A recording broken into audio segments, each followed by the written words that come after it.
There's a reason for this. It's because Ryan and Eve are founding their marriage on the very meaning of life outlined at the dawn of time. And so how appropriate that we consider such lofty implications on their day of holy matrimony.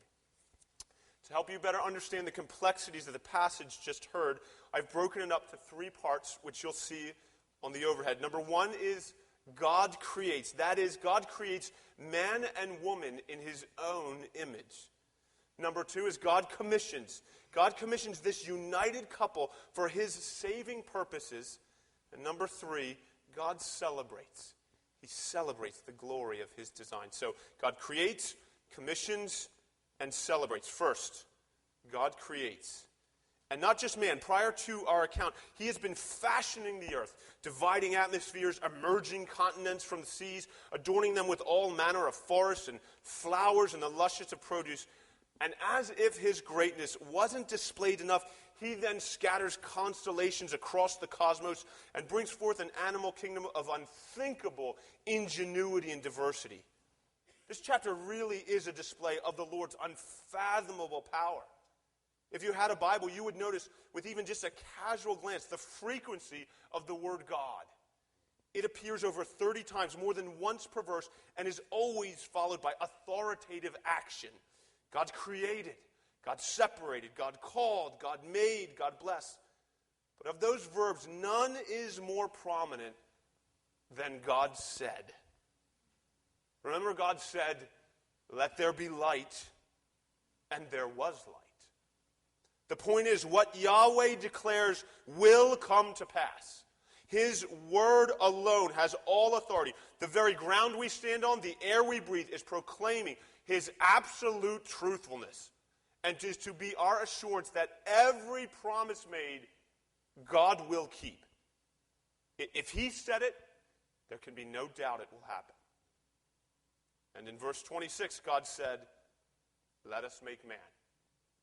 And in verse 27, God created man. But as if that's not stunning enough, something completely unanticipated in the narrative occurs.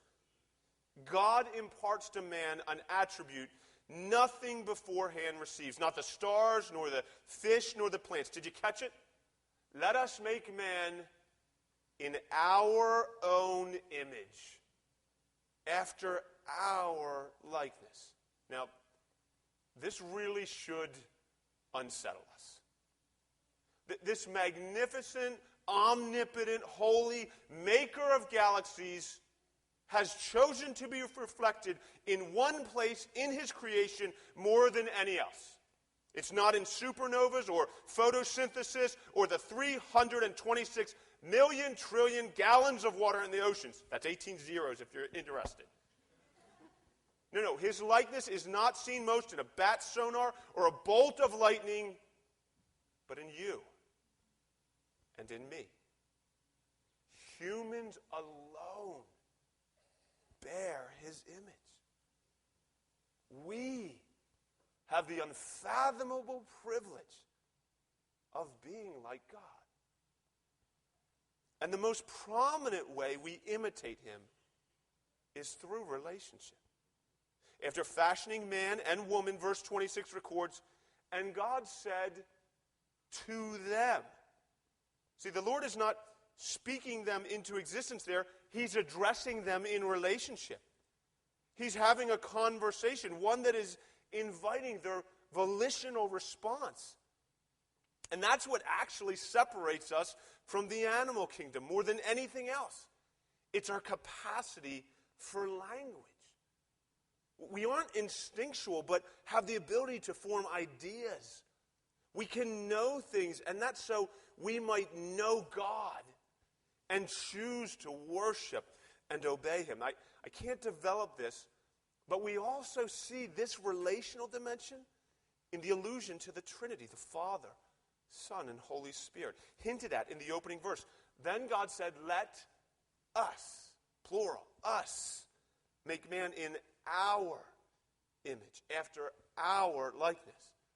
Now, the doctrine of the Trinity isn't fully developed until the New Testament, but here we see that Yahweh exists in a plurality.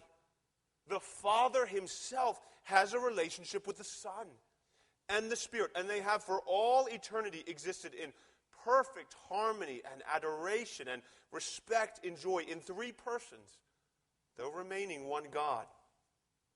And that unity in diversity is conveyed in the making of humanity as both male and female. Listen to it again, verse 27. So God created man in his own image. In the image of God he created them, male and female he created them. Amazing.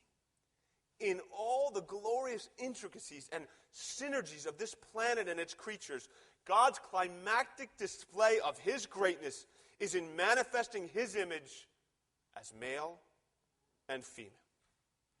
And do you see the superior splendor that results?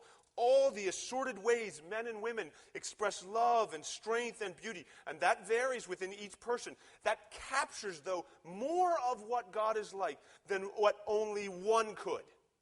Man by himself cannot adequately replicate the divine. And I don't know how to put this more simply. Yahweh doesn't use the boys' restroom. He is spirit, and yet his attributes are only accurately replicated in the magnificent differences of the sexes, which he designed to perfectly complement one another, as we'll see in their alliance together. Under point 2, God's commission. First was God's creation, and now God's commission. Verse 28 recorded that. God blessed them. And God said to them, be fruitful and multiply and fill the earth and subdue it and have dominion over it. Reference to marriage in this verse, known as the cultural mandate, is more by implication, the details of which are elaborated on in Genesis 2. Their fruitfulness and multiplication are references to the one flesh intimacy that produces children.